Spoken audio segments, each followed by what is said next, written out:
नमस्कार दोस्तों, आप सभी का स्वागत है। आज की ये मोटिवेशनल स्टोरी ईमान का ज्ञान बताएगी।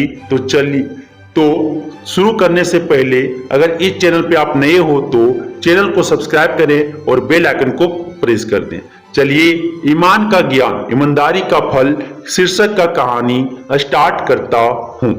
काफी समय पहले की बात है। प्रतापगढ़ नाम का एक राज्य था। वहां का राजा बहुत अच्छा था, मगर राजा को एक सुख नहीं था, वह यह कि उसके कोई भी संतान नहीं थे और वह चाहता था कि अब वह राज्य के अंदर किसी योग्य बच्चे को गोद ले ताकि वह उसका उत्तराधिकारी बन सके और आगे की बागडोर को सुचारू रूप से चला सके। इसी को देखते हुए राजा ने राज्य में घोषणा करवा दी कि सभी बच्चे राजमहल में एकत्रित हो जाए। ऐसा ही हुआ। राजा ने सभी बच्चों को पौधे लगाने के लिए भिन्न भिन्न प्रकार के बीज दिए। कहा कि अब हम 6 महीने बाद मिलेंगे और देखेंगे कि किसका पौधा सबसे अच्छा होगा। महीना बीत जाने के बाद भी एक बच्चा ऐसा था जिसके गमले में वह बीज अभी तक नहीं फूटा था, लेकिन वह रोज उसकी देखभाल करता था और रोज पौधे को पानी देता था। देखते ही देखते 3 महीने बीत गए। बच्चा परेशान हो गया।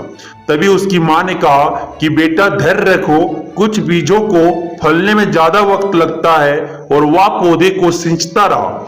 6 महीने हो गए।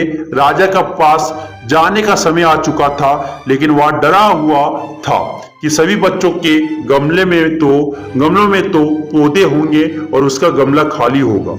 लेकिन वह बच्चा ईमानदार था और सारे बच्चे राजमहल में आ चुके थे। कुछ बच्चे जोश से भरे हुए थे क्योंकि उनके अंदर राज्य का उत्तराधिकारी बनने की प्रबल लालसा थी। अब राजा ने आदेश दिया, सभी बच्चे अपने अपने गमले दिखाने लगे, मगर एक बच्चा सहमा हुआ था क्योंकि उसका गमला खाली था। तभी राजा की नजर उस गमले पर गई। उसने पूछा, तुम्हारा गमला तो खाली है? तो उसने कहा, लेकिन मैंने इस गमले की 6 महीने तक देखभाल की है। राजा उसकी ईमानदारी से खुश था कि उसका गमला खाली है, फिर भी वह हिम्मत करके यहाँ आ तो गया। सभी बच्चों के गमले देखने के बाद राजा ने उस बच्चे को सभी के सामने बुलाया। बच्चा सहम गया और राजा ने वह गमला सभी को दिखाया। सभी बच्चे जोर से हंसने लगे। राजा ने कहा, शांत हो जाइए, इतने खुश मत होइए। आप सभी के पास जो पौधे हैं वो सब बंजर है। आप चाहे कितनी भी मेहनत कर ले, उनसे कुछ नहीं निकलेगा, लेकिन असली बीज यही था। आज राजा उसकी ईमानदारी से बेहद खुश हुआ और उस बच्चे को राज्य का उत्तराधिकारी बना दिया गया। लेकिन हमें इस कहानी से क्या सीखने को मिला? मेरे हिसाब से अपने अंदर ईमानदारी का होना बहुत जरूरी है। अगर हम खुद के साथ ईमानदार हैं तो जीवन के किसी ना किसी पड़ाव में सफल हो ही जाएंगे, क्योंकि हमारी औकात हमें ही पता होती है।